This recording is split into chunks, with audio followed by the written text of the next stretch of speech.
So today we continue with our class Hilchot Teshuvah. Today's class number 29. We start with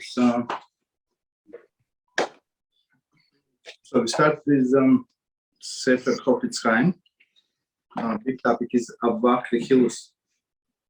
Today's topic praise, and it says when sincerely praise an individual, individual's generosity in the presence of others, one should not do so in a way that may cause his family or business partner to be upset with him for having been charitable at their expense. So let's try to understand. So if you're not talking, could you put yourself on mute? Everybody's not on mute, please. Mute your mic, unless you need to talk. Thank you. Thank you. Okay. So what does it mean? So let's say somebody is praising. They say your wife is so praiseworthy, right? She gives so much tzedakah, and then husband said, "Whoa, she did tzedakah. She gave tzedakah behind my back. What do you mean?" So you with your praise.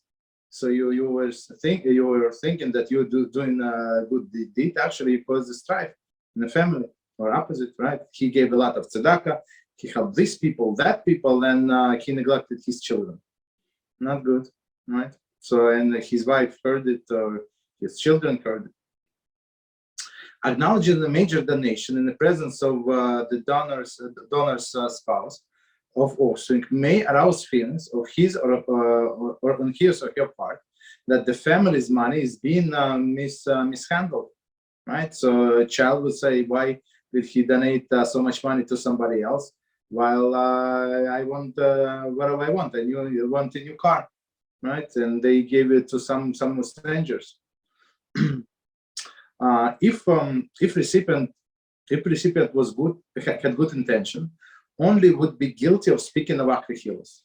So rechilus meaning what is rechilus? Rechilus means that it's causing strife between two people, right? So one guy comes to another, say, the third guy spoke bad about you. That's what he said about you, right? That's what be rechilus. Okay. So we stop here. So we continue with our Hilchot Teshuvah. Even chapter 8 and halacha number 4. So we're going to read halacha without commentary, then go back with commentary, and we're going to discuss. And if you have any questions, please feel free to stop. Ask questions. All questions are good, but on the subject. Questions that are not on the subject, we usually ask at the end of the class. Any questions? So let's see.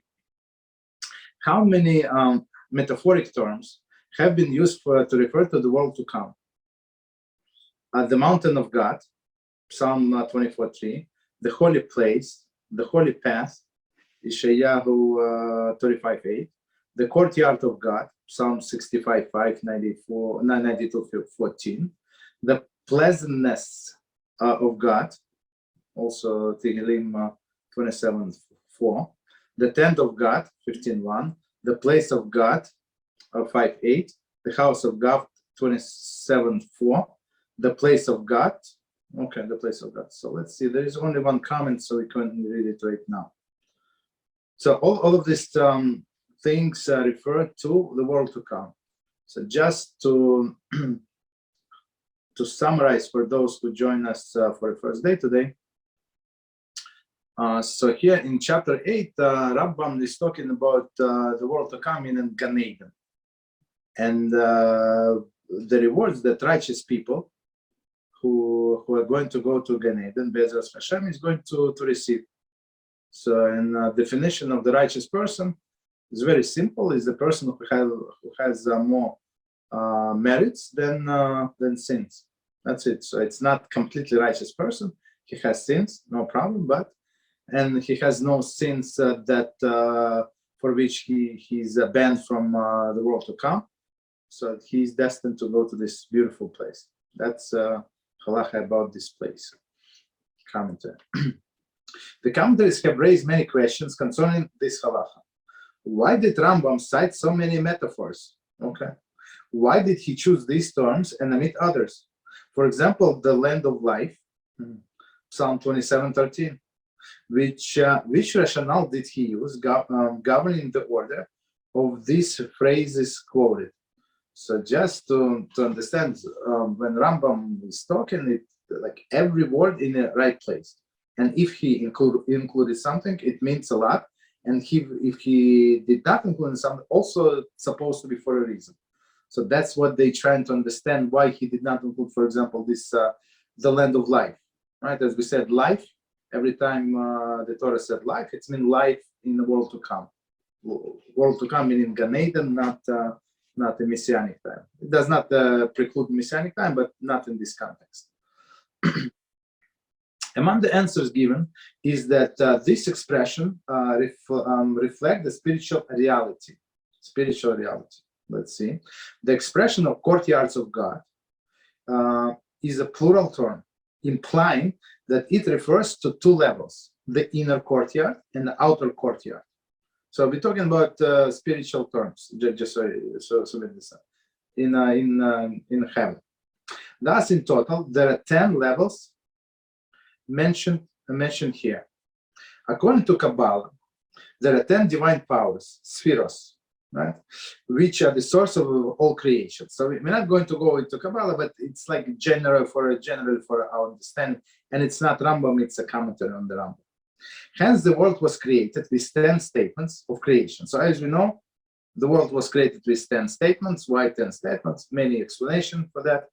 And the spiritual world has this 10 spheres, 10 levels. The spiritual realms are also governed by the same 10 potentials. Thus, each of the 10 metaphors mentioned above corresponds to a different spiritual level. So Rambam did not just mention some quotes from some sources. No, it has an agenda, and all of them in the proper order, in a proper place. The order chosen by Rambam reflects the order of the spiritual realm, which these metaphors describe. Okay, continue. The sages refer to this good, which is prepared for the righteous, is in a metaphor, the feast. So this, of course, as we spoke last time, of course, there is no eating, no sleeping, no sitting, no standing in the world to come. But in a spiritual sense, for us to understand, as we said, the Torah is speaking in a language that human would understand, right? So what is celebration for us? What is the enjoyment for us? For simple humans, okay, feast. Okay, everybody understands feast. Commentary. For example, in Avos, meaning Pirkei Avos 3:16 states, everything is prepared for the feast. In his commentary to the Mishneh, to Pirkei Avos, the Rambam explained that the ultimate purpose of all activities of this world is to merit the world to come. The use of the metaphor at the feast to describe appreciation of godliness is also employed by the sages in their interpretation of Exodus 24:11, where it says they had a vision of God, and they ate it around. Okay. So let's finish this paragraph, and we're going to explain. Vayikra Rabbah 10:20, Zohar, volume 1, 135a-b, interpret the verse to mean that vision of God was satisfying and nourishing like food. Okay, so that's amazing explanation. So one line that we have to remind ourselves, because many people ask questions, and they ask questions, and in their mind it's very important question, but most of these questions are not starter questions. Why? Because if they remind themselves the purpose of life in this world, this question is no starter. And what is the purpose of life in this world? We just mentioned, commentary just mentioned, to get to the world to come. So to do as many mitzvahs as possible, right? To serve God, to do His mitzvahs, to do loving kindness, help other people, right? And get these points, get these rewards, and get to the world to come. So this world is, as Ms. Lassia Shirim explained, it's like a corridor. It's like a corridor that leads to the big hall room. right? So don't get stuck in a corridor because you're going to miss the big hall room. Okay, or ballroom, I would say. Okay, continue. In his gloss to halacha, on this halacha, Ravat again object to Rambam's statements, explained in Pesachim 119b, relates that after the feast which God will make for the righteous, God will grant David the privilege of reciting grace over the cup of the blessing in a spiritual feast that would not be possible. Okay, so Ravat is always on the point, right? So he raised the objection. So as we just say, right, as Zohar told us why the Torah uses the word feast, right? So meaning that some vision of God, whatever it means, we cannot fathom, but okay, was satisfying and nourishing like food, right? So meaning that it is in a spiritual sense. So comes Ravat. So Ravat many times, if you join today first time, so you'll see a few more times at least, like Ravat in another great commentary. So he attacks Rambam. How often? Always. We're not going through all of these attacks, but in some very interesting, we delve, right? So in this point, Ravat is on the money. It's a very good point. So he said it's as I said in the Talmud, right? After this feast, so we say Birchas Hamazon. So tomorrow, guess what? We learn in Bezras HaShem, we're going to start the loss of Birchas Hamazon, grace after the meal, right? So after the meal, so HaShem would give David, right, David HaMelech, the privilege to lead Birchas Hamazon, so to hold the cup, right, the one who is in charge, who is leading, holding the cup. I mean, if you have at least 3 people, 3 grown-up Jews, male, of course, so you do it over the cup, or 10, or I mean 3 or more, let's say. Let's put it this way, right? So Rabat is asking. I mean, it's a very good question. So if you just if you say that this feast, whatever it means, feast, right? You just explain in spiritual term. How come they do Birchas Hamazon? How come they're going to drink wine? Right? You say there is no eating and drinking. I think it's a good question. The case of Mishneh resolved this difficulty.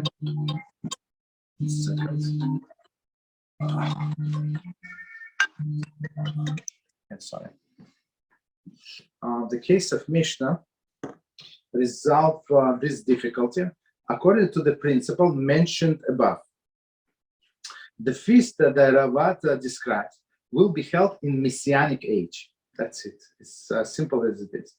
While the feast in Rambam's mentioned in the world to come. So just to remind us, and we had this discussion last time, but I think it would be very beneficial for each one of us to explain what we said last time. So there is one expression, world to come, but it could mean 2 different things. It could imply. So it depends who is talking, and it's you have to understand from a context what does it mean. Otherwise, it's confusing.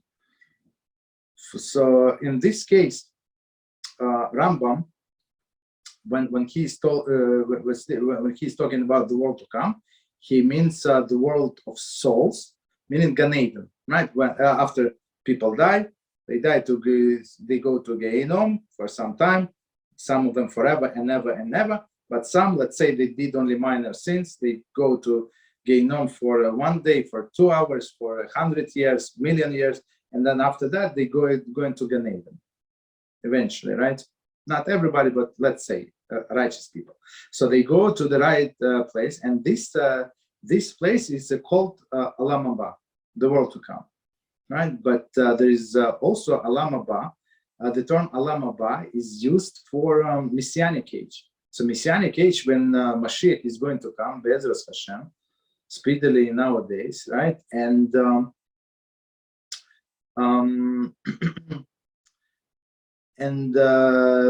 it's going to be a resurrection of the dead. So when the resurrection of the dead, it's going to be with the physical bodies, right? So what case of Mishneh explains, a Rambam and and Ravad, they're talking about different things. So Rambam is talking the world to come, meaning Gan Eden, right, for a place for souls. And Ravad was talking about, and this Mishneh and Pesachim was talking about my messianic age. So there is no contradiction when the people are going to be resurrected with their body and their souls and with all of the physical desires, and they're going to eat, not all of it, but some physical needs. I want to take it back, but with some physical needs. Okay, so case of Mishnah said there is no contradiction. Any questions on what we said?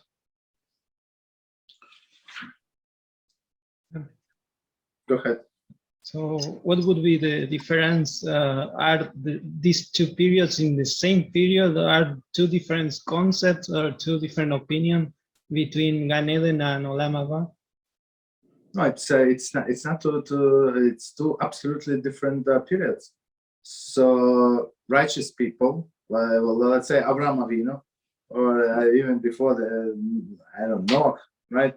Whoever who was a righteous person, they died. They went to Gan Eden.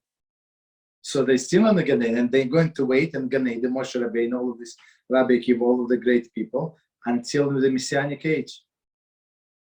So, and when Mashiach comes, they're going to get resurrected. So these two ideas do not contradict each other. Understand? So Gan Eden is like a precursor of the Messianic era? No, don't say that. It's two absolutely separate things. So Gan Eden is a place for the soul, and Gan Eden, and in Messianic age, this soul is going to join with the body. You understand? Two different concepts. So when Mashiach comes, it's going to be like physical world. How it's going to be, it's different. I don't want to go into it, but it's going to be physicality. So people would need to eat, drink, and do other things. You understand? Not going to be any babies because we will need reincarnation, but any longer. But yeah, other physical things are going to be there. Understand? Totally up, like things that you cannot mess up. On one hand, on another hand, since it's exactly the same expression, so of course people can make mistakes. Got it? Continue. Any other questions? Okay. Continue. It's actually you know what, we didn't finish the same comment. So continue. Other commentaries note that even where Pesachim, right, then this Talmud Pesachim, also to be referring to the world to come. Okay, there would be no difficulty. The cup of the blessing can also be understood as a metaphor. Okay, so as we said, when Rambam said there is no eating and drinking, and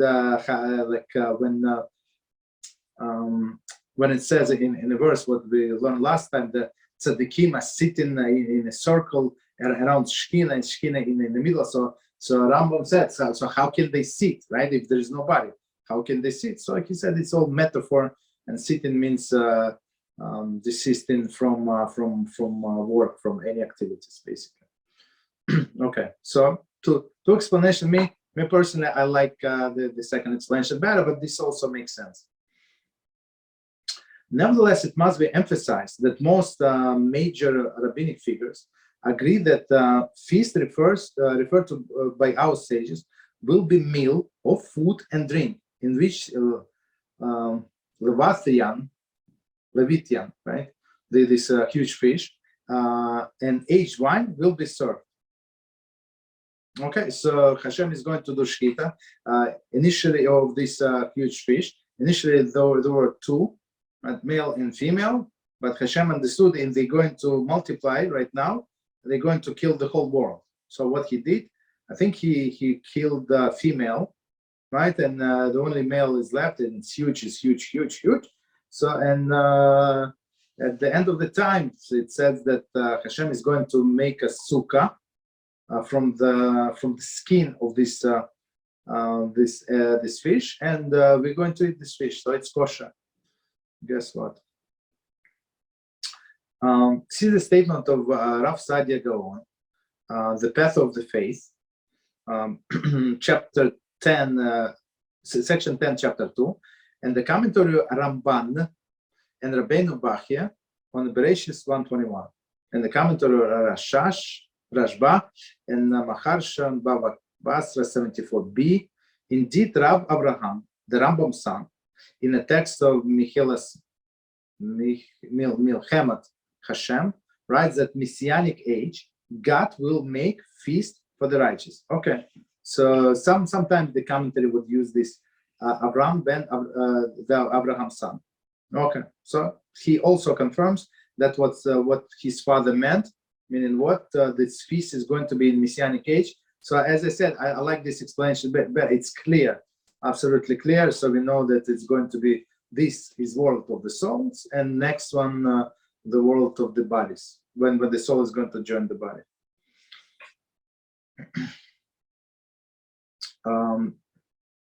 So let me read this sentence one more time for a continuation. The sages refer to this good, which is prepared for the righteous with a metaphor, the feast. Okay, we just explained what feast means. Generally, it is referred to the term of the world to come. So the world to come. So again, the world to come meaning Gan Eden. Commentary. It is significant that the Rambam does not mention the term Gan Eden. Oh, here we go. The Garden of Eden. So I mean, it is a logical question to ask. Why Rambam? He knows that some people can misunderstand why he insists on using the world to come, Gan Eden, right? In the world to come instead of Gan Eden. So it would be no confusion. So why is that? Very interesting question. In his introduction to the 10th chapter of Sanhedrin, Rambam explains that Gan Eden is a physical place. The choicest place in earth with many streams and fruit trees. It will be revealed to man in Messianic age. Okay, so let's stop here and understand. So Gan Eden is where Adam, right, the first man used to live. Chava, right, their children. Then they got expelled, and but this world still exists. Still exists in the world. And when our sages had to name the world of souls, right, somehow when people go after they die, they did not know what the word to use. So they say, I mean, the world, where's the best place? The best place ever that we know is Gan Eden. So the Gan Eden means the physical place here on earth when Adam used to live, and the place in Olam Haba, in heaven. In heaven, I don't want to confuse anybody. So the place in heaven where souls go, right? So that's why Rambam was very, very careful not to use Gan Eden, not to confuse us. So I mean, we ask why you're confusing us, and Rambam said, no, actually, I don't want to confuse you. Opposite. In continuing, Shar Hagamul, the Ramban elaborates on this matter. He takes pains to emphasize that Gan Eden is also a physical place, the place where Adam lived before the sin, exactly as you said. Right? It exists at present and will be enjoyed by the righteous in Messianic age. Right? So the simple explanation, it's I just want to add something like at the end of the days, it's not going to be too many people. Right? Everybody, I guess, unfortunately, but everybody is going to fit in that little place, all of the righteous people. Nevertheless, he adds that the same term is also applies to corresponding realm in a spiritual world where, after death, the soul will enjoy the benefit of the source in this world. Right? Exactly as we said. So, person gets rewards, and he goes to that place, which is called Gan Eden, right? The spiritual world, to get his reward. He brings a number of Talmudic midrashic statements which employ the term Gan Eden in the same context as Rambam uses the term the world to come. So, I mean, since we will learn it, we know there is no contradiction. But for people who do not know it, it sounds contradictory. Because why? Because the same terminology is used. Okay, we finish this halacha. Any questions on this halacha? What we said? Okay, no problem. So continue. Then halacha number 5, and it says the retribution beyond which there is no greater retribution is that soul will be cut off and not merit the life, this life, being, as we explained in Olam Haba. As Bamidbar 15:31 states, this soul shall surely be cut off. The sin shall remain upon him. This refers to the obliteration of the soul, which was referred to by the prophets with the following metaphoric term: the pit of destruction, Psalm 55:24, obliteration, Psalm 88:12, and bonfire, Ishayahu 30:33, and leech, the Proverbs 30:15. Okay. All anonymous and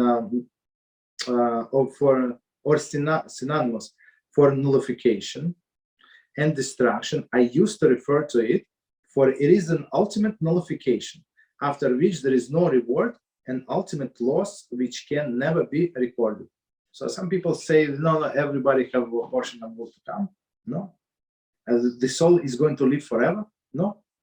How do you know? It's not true. You contradict the Rambam. Okay. So let's start from the beginning, and we're going to explain every line. So it says the retribution beyond which there is no greater retribution is that soul will be cut off and not merit the life, this life. So what does it mean? So we said just a few minutes ago that the main goal, the main purpose of this world is to get to Olam Haba, to this Gan Eden place, to receive the reward.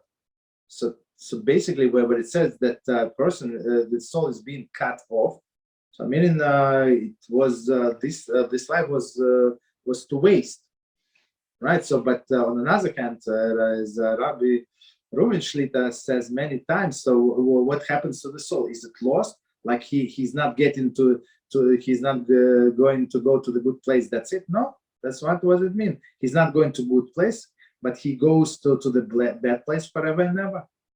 And in some sense, in some cases, the soul is destroyed. So let's see commentary. As mentioned in the commentary to Halacha 1, there are many who misinterpret these statements as an implication that the soul would not suffer punishment in Gehinnom for its sins, right? So, meaning,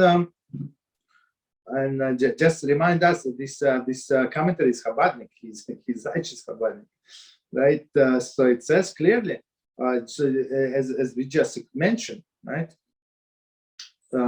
So just because he's not going to go to the good place, it means that now that he's not going to get all of the punishment. No, he's going to get all of the punishment.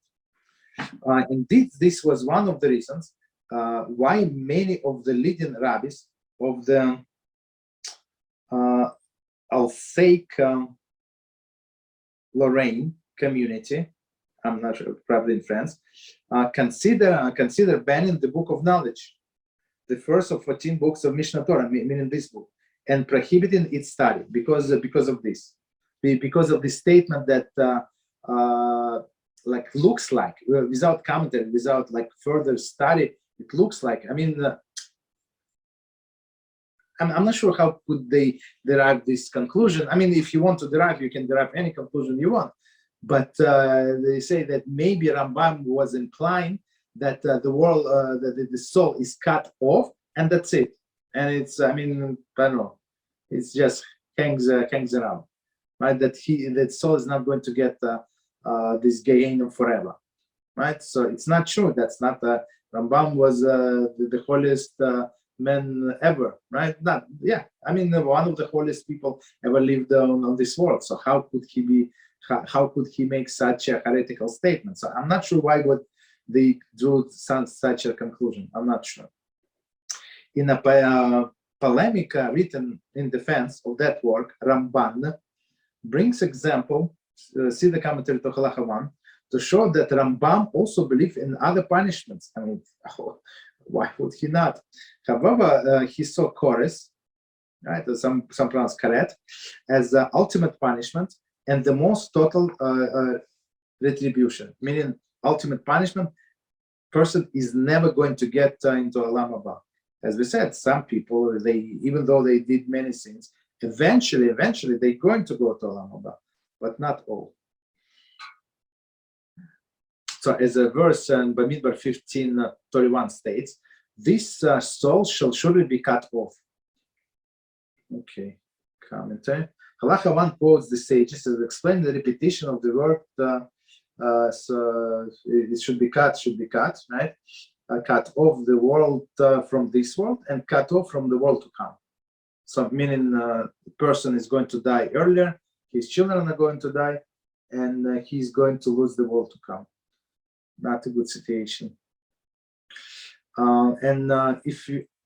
If you see halacha, so they're not such a severe sin. Some of them very severe, but some of them people don't look like they're severe, right? Like for example, eating chometz on Pesach, right? Eating leavened bread.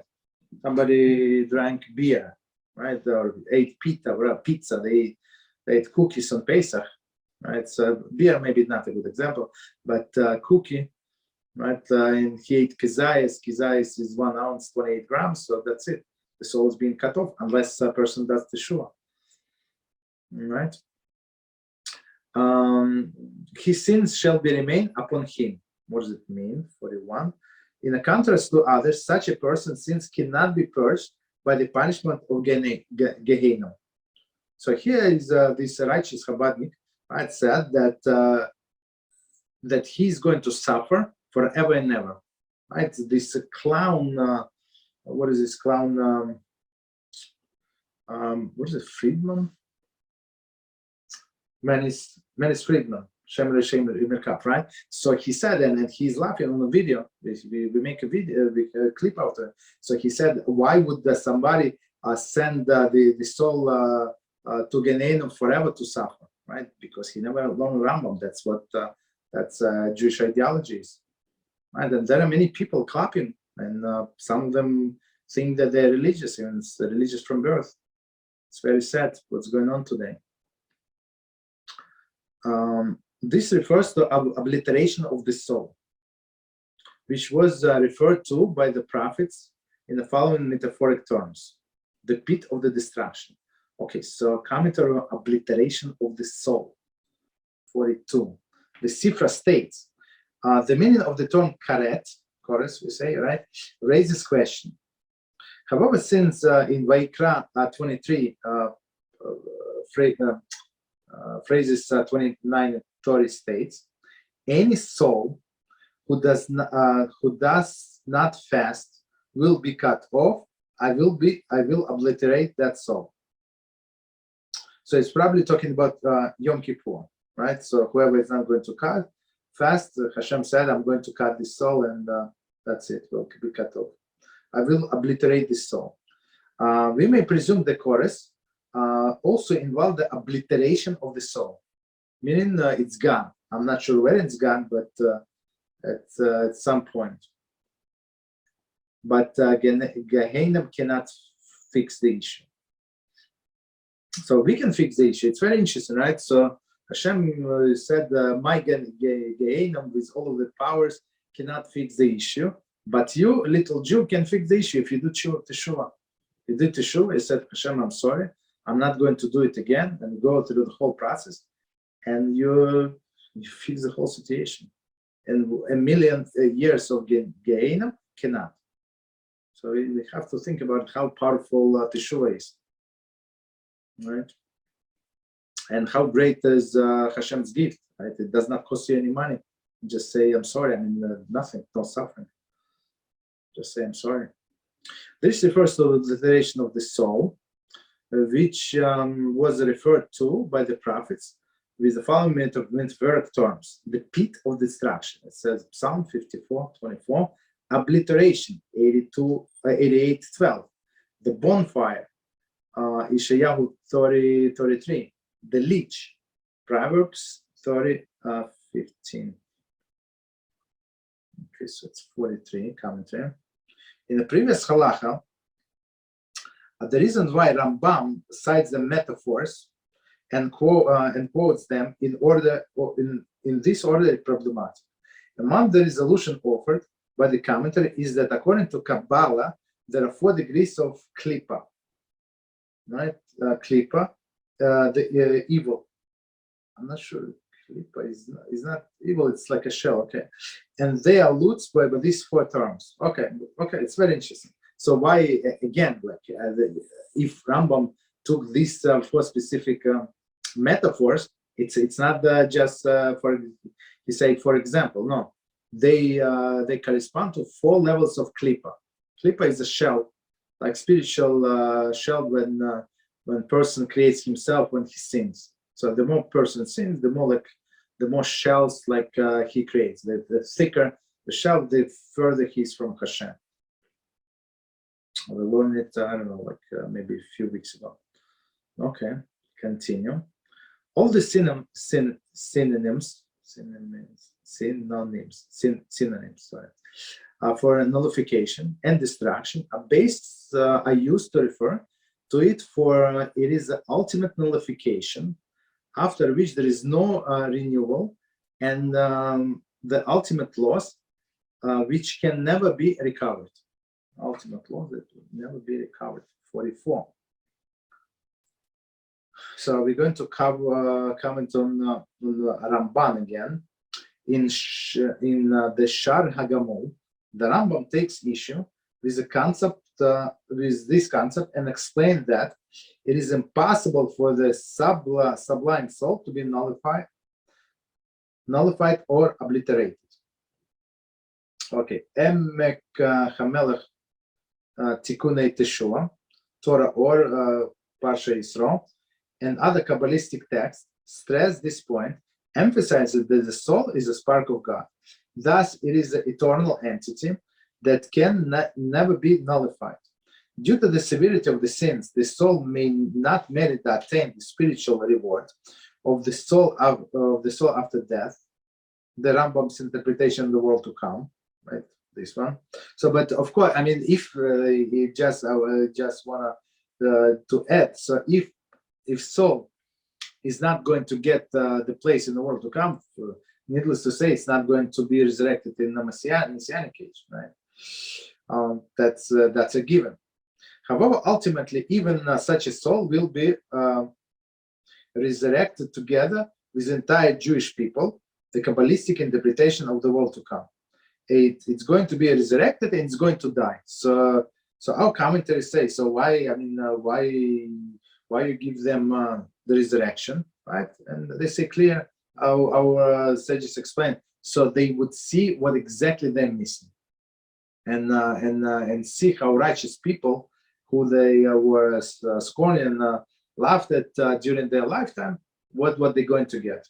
So I mean, it's always you have to see what exactly you lose.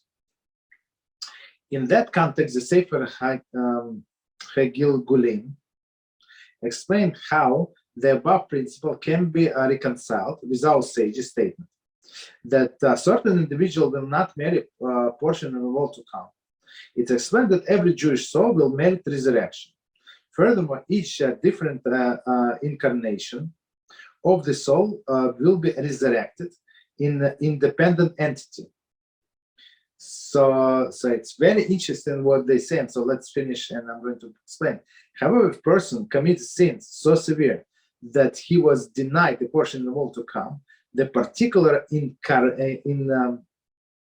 incarnation which committed these sins will not merit the resurrection. So this beautiful Sefer Hagil comes, and they say, come on, there is no contradiction. What Rambam said and what Ramban said, there is no contradiction. Why? Why is it no contradiction? According to one opinion, Rambam said that the soul is going to be obliterated, meaning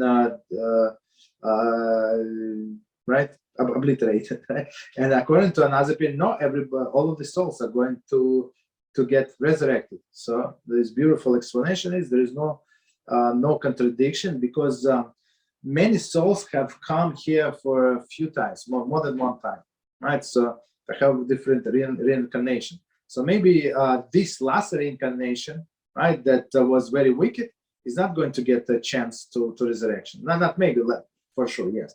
But the three reincarnation before, it was righteous person or mostly righteous person, mostly, right? So that part of the soul would be reincarnated. So that's it's beautiful. This commentator put everything together. So I mean, in the explanation, so there is no contradiction because of the number of reincarnations. Okay, so we finished this halacha. Any questions on what we said?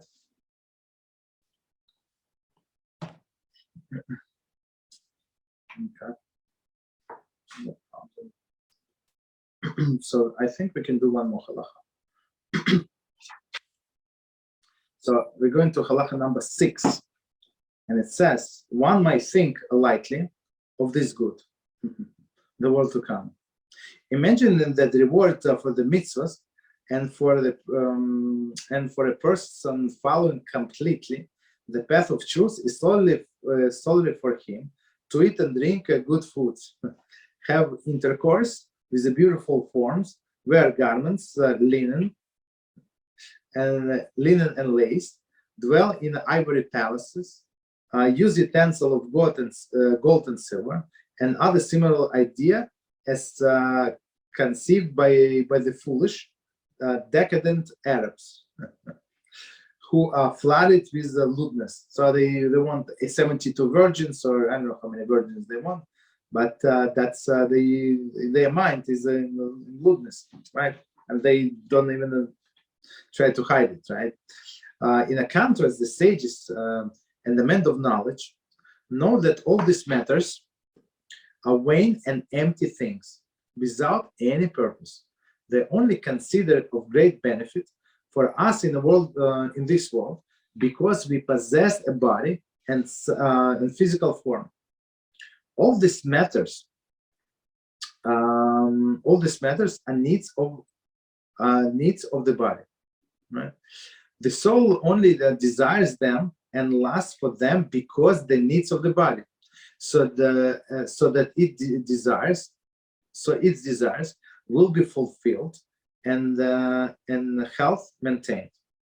Okay, so I mean, okay, so we're going to explain every line. In this situation where there is no body, all these matters will be nullified, right? So as we said last time, so Rambam said, like logically, he proved logically that there is no body in the world to come. He said HaShem created a body with all of the functions and every function for a specific purpose. So nothing was created in vain.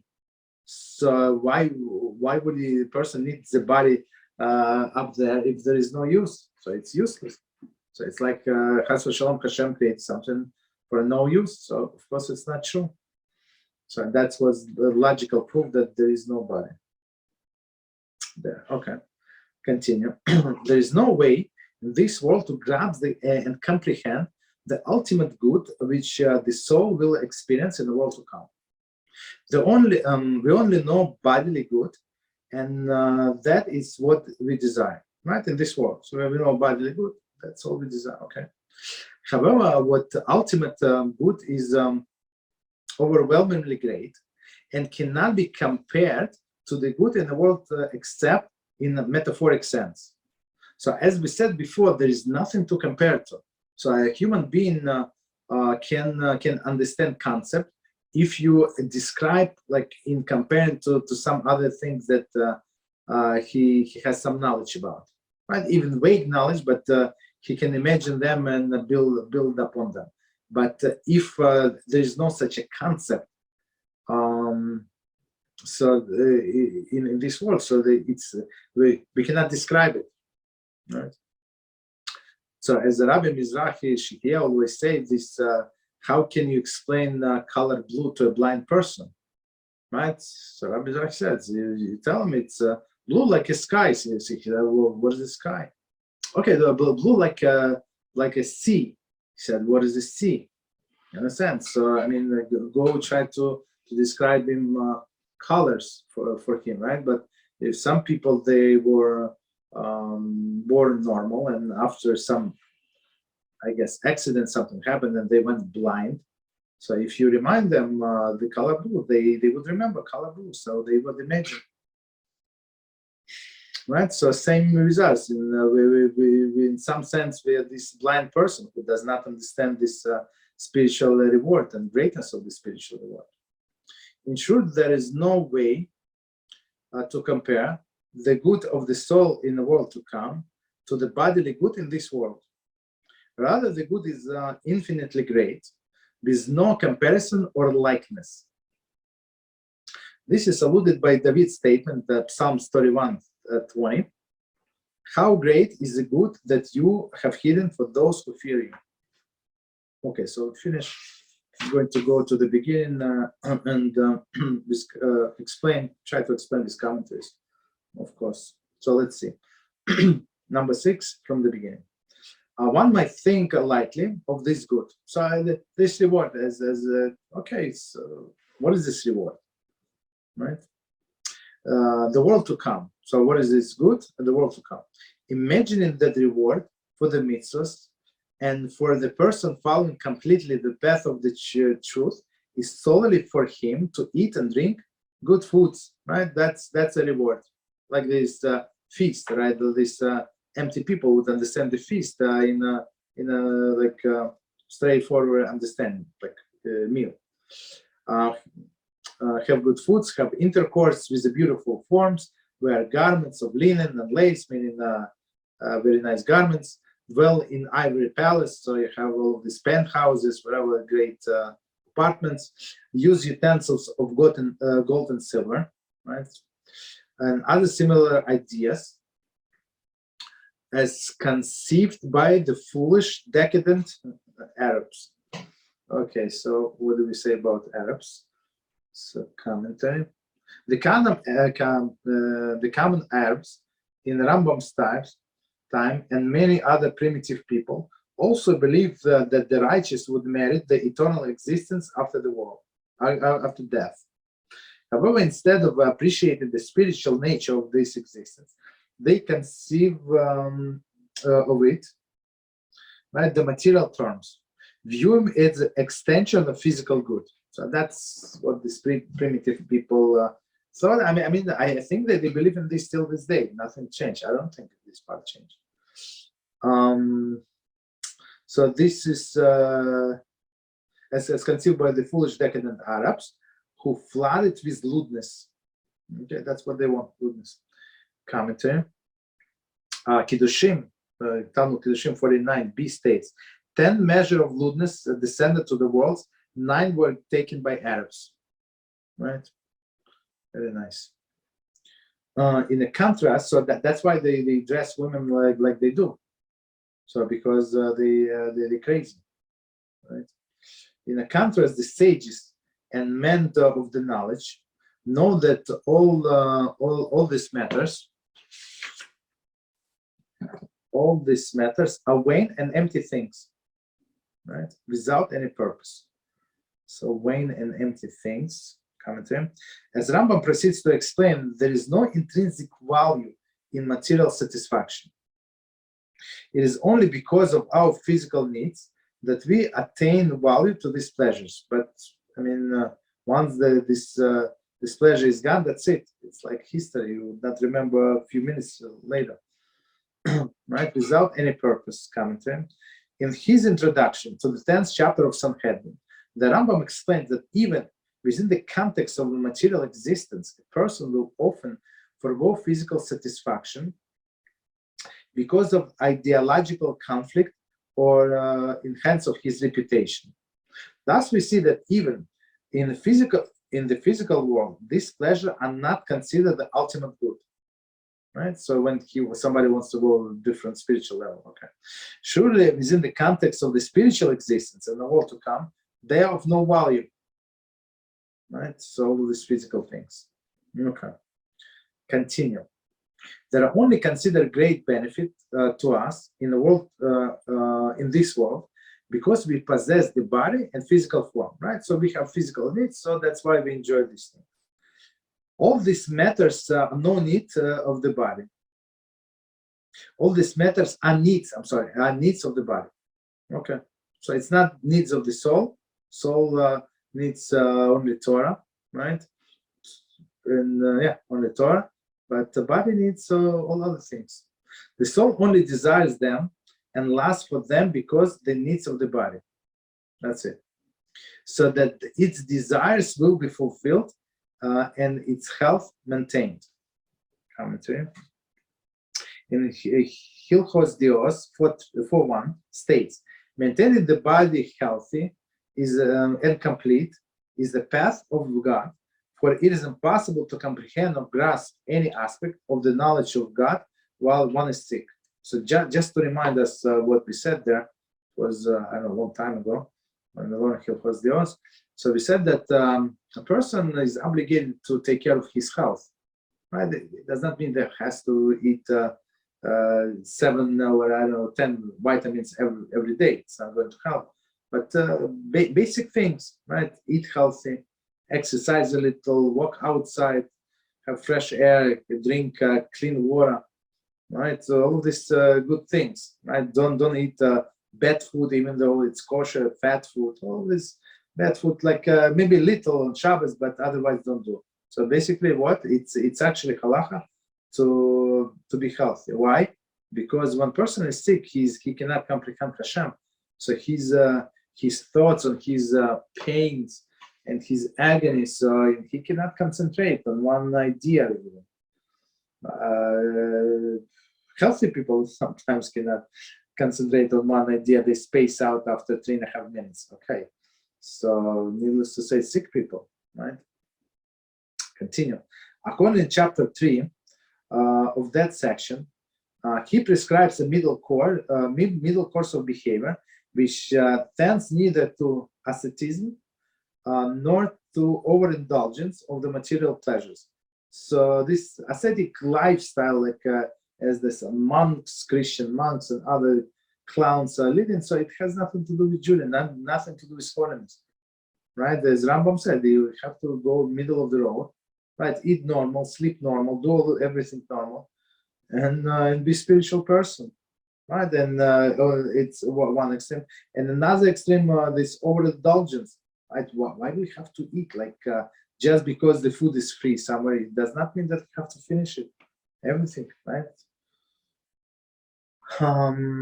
Nevertheless, these directives only apply within the context of our present existence, in which our souls are contained within physical body, right? Because why? Because body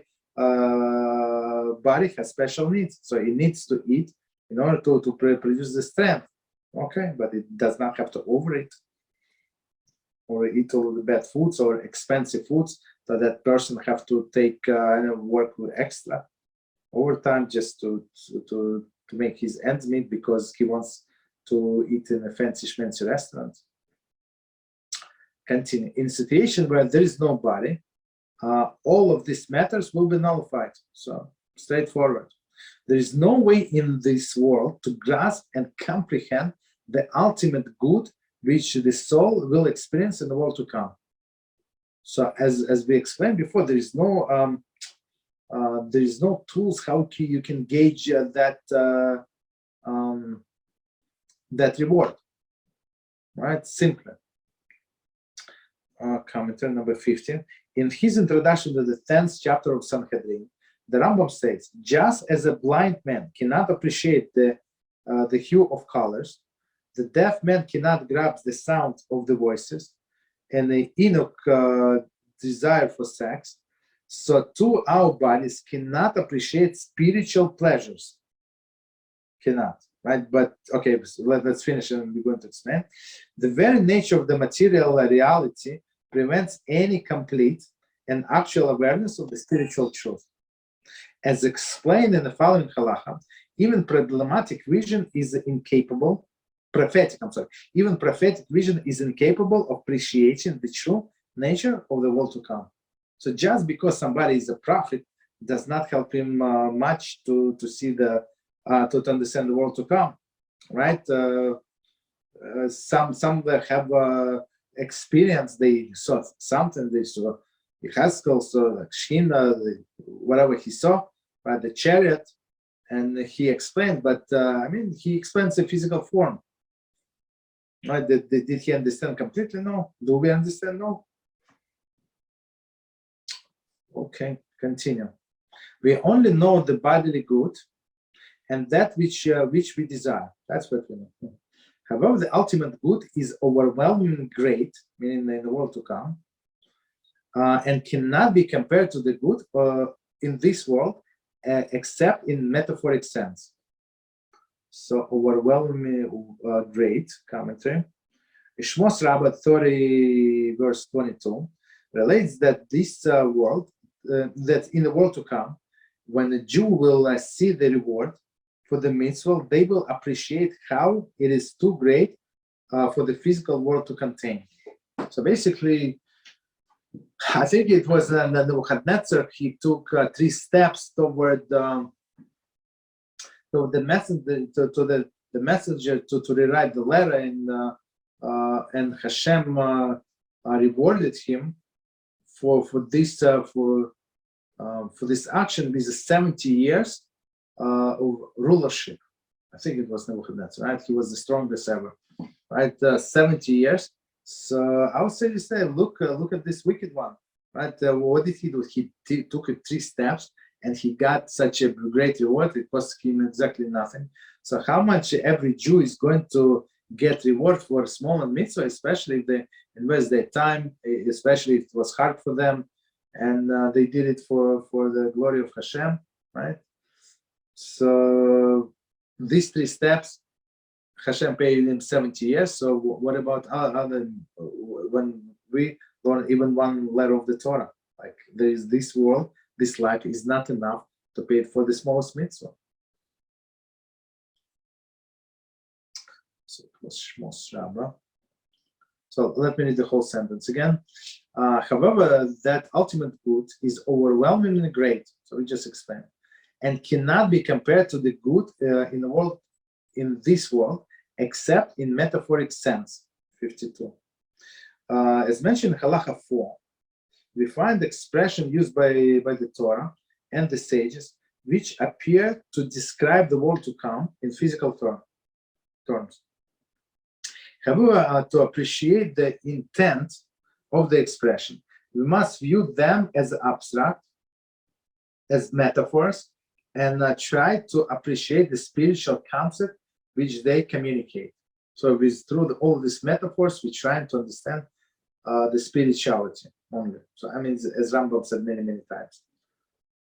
52, continue. In truth, there is no way to compare the good for the soul in the world to come to the bodily good in this world. So, okay, as we explained, no comparison, right? So when there is no comparison, there is no comprehension on our part. In his introduction to the 10th chapter of Sanhedrin, the Rambam uses the following parable to explain how, after the appreciating the spiritual pleasures of the world to come, the soul will no longer have any appreciation or desire for material pleasures. That's it. So the soul desires material pleasures only when it's in the body. And it's not soul, it's body that desires. In his youth, the prince would play ball. Okay, so it's like a parable, right? In his youth, the prince would play ball with his friends in the streets of the city. When he assumed the throne, he was introduced to the higher forms of pleasure and derived satisfaction from ruling his kingdom in a righteous manner. Having tasted the most sophisticated pleasure, he has no desire whatsoever to return to the childhood games. I think it's, I mean, he started this parable from nowhere, but I think it's an amazing parable. So, okay, you were on one level, now you go to a different level, much higher. So you're not interested in the previous level. 53. Continue. Rather, the good is infinitely great, with no comparison or likeness. 54. As mentioned in Halacha 2, the good of the world to come will be the delight, so it's quote, the delight of the radiance of the divine presence. They will comprehend, so they meaning, I mean, that they skip the beginning. So as we said in the beginning of the class, so tzaddikim sitting in a circle, semicircle, right? and around Shekhinah, right? And they delight in the radiance of the divine presence. They will comprehend the truths of godliness. That's what our sages say. That's delight, right? Which they could not comprehend while in the dark and humble body. In his introduction to the 10th chapter of Sanhedrin, Rambam further elaborates on the nature of this spiritual pleasure, explaining that it results from a direct appreciation of the truth of the Creator. As long as the soul's enclosed within the physical body, such awareness is impossible. Right? Only out of the body. Continue. Almost done. This alluded to by David's statement in Psalm 31:20. How great is good that you hidden for those who fear you. The Sifri, Dvarim 33:29, relates that before Moshe's death, the Jews asked him to describe the world to come for them. Okay, that's a good question. He replied, I don't know how to describe it to you. But one thing I can tell you, happy is your portion. So if you go, so he said, I cannot describe it, but just so you know, if you get there, good for you. Happy is your portion. So we can stop here. So if you have any questions, please, any subject, this subject, different subject. Yeah. Go ahead, yes. Can the beatings of the grave occur in the surface? Can you be beaten of the grace according to what? Can it happen on the surface? Or only like above the grave? Yeah. No. It's a beaten in the grave. I mean, like underground. So, but these angels, they would deepen the grave, right? So they, in order to stand the person vertically. So and they beat. There is not any study about people that are beat up when they are not in the underground. I'm not sure. I'm not aware of. Because I'm wondering if somebody has studied if this phenomenon can occur above the ground. I would assume they would, right? If you watch the movie, like in the beginning, they have these things, right? These clips, and there are many witnesses that people were there. So I think somebody should have studied. I'm not sure. So the other question is, must people be buried in direct contact with the soil? Or buried in direct, it's preferable, right? Why? Because when you're in direct contact with the soil, so the body disintegrates and go to the grave faster. On one hand, on the other hand, we know that all about tzaddikim, right? All of these prophets and great kings, they were buried in the caverns, right? So I mean, on the stones. So, but since they were holy, the body never goes to, never rots. That's a different story. But the proper way for simple people being buried in the ground, not in mausoleums. Yeah, I'm referring to that because here I don't know if it is a Catholic custom that non-Jews use. They use these houses or mausoleums that they are not in direct contact with the soil. No, it's everywhere. Now it's everywhere because they trying to save money.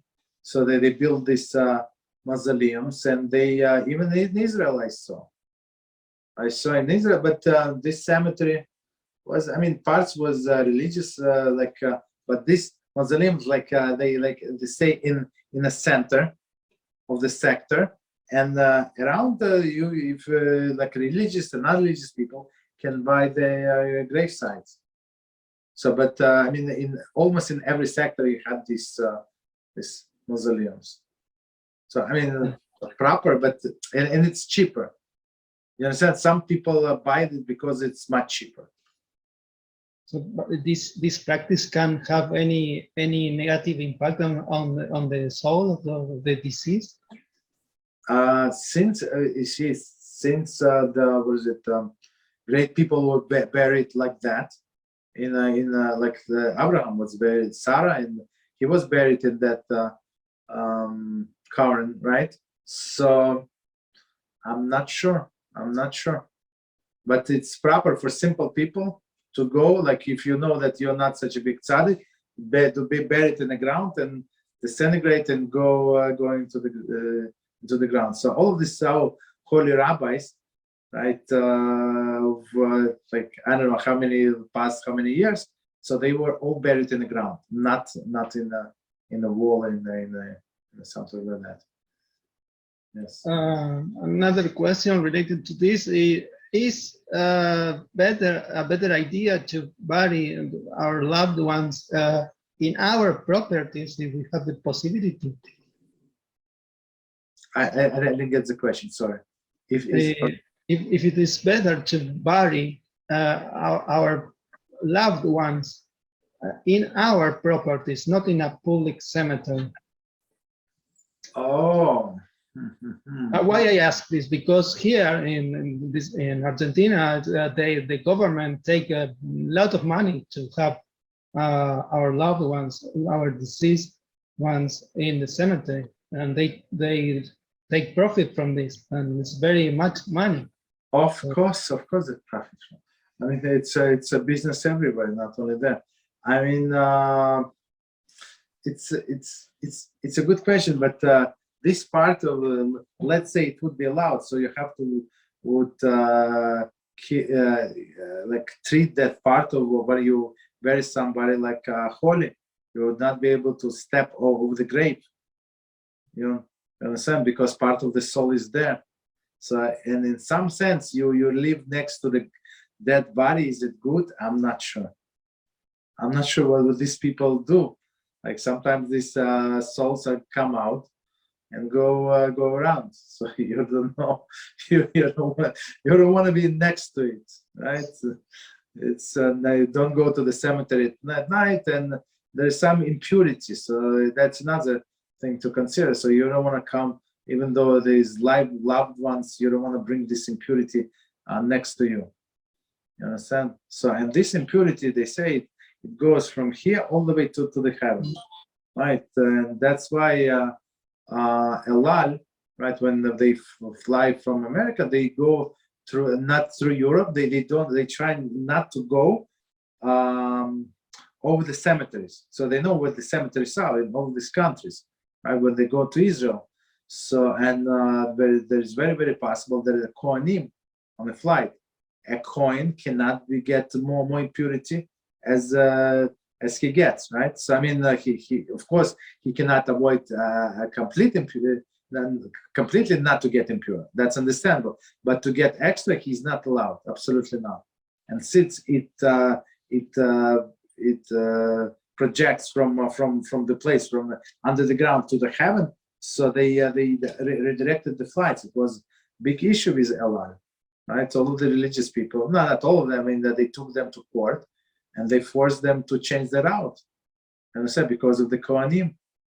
So that says we understand it's a big deal. So why would you want to have it on your property? Because of the money? I don't know. That's not a good idea, I would say. I wondered this the other day because I think about the Catholic or the cathedrals, and in Europe I think they have cemeteries in. Yes, yeah. Same is here. Yeah, I saw many times. Yeah. And I wonder if Halacha in Judaism allow this. I mean, they impure as it is, and they get more impurity to themselves. I mean, the impurity attracts the impurity. What can I tell you? Yeah, but we try, and HaShem told us, as we learned today, from us, I expect you to be holy. That's it. We must be holy. Other people also cannot be not holy, but from us, as HaShem said, that you obligated, you're my representatives, you must be holy. Well, are allowed the Gentiles to take profit from these areas, the cemetery? Yes. Absolutely, it's a business they can do. I mean, you can bury the loved ones further from the city, and it's going to be 10 times cheaper. You understand? That's what people do. They just go further away and it's cheaper. Okay. Any other questions? Anybody else?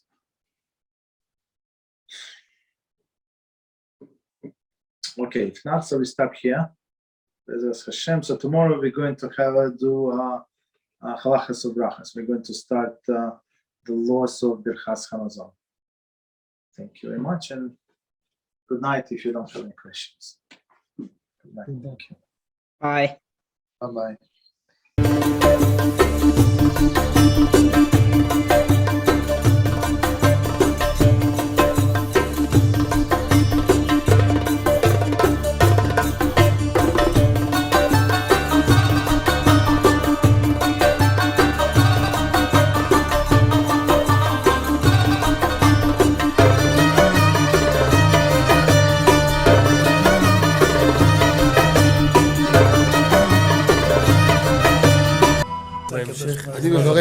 אני מברך את הרבנים, רגע. אני מברך את הרבנים, הרב ירון ראובן, הרב אפרים כחלון, ראשי ארגון בעזרת השם, שהלכו בפי עליון, שעלו מעלה, יהיה להם ברכה והצלחה, הקדוש ברוך הוא ימלא בישועות ליבם לטובה ולברכה, שבכל אשר יפנו ישכילו ויצליחו, יזכרו לעשות כאלה וכאלה, הרדיעו תורה לאדירה, אמן ואמן. בעזרת השם רשת בכל הארץ. הוא היהודי הזה, הוא היה מיליונר, סגר את כל הביזנס, אמר אני משקיע פה בעולמה של תורה. איפה הוא גר? בפלורידה. פלורידה, איפה זה פלורידה? באמריקה. במיימי. כן, ליד. אנחנו שם עכשיו הולכים להקים קהילה ספרדית. חזק אותו בשמי. קהילה ספרדית גדולה. תעביר לו מה שבירכתי אותו. כן, קהילה ספרדית גדולה. כן.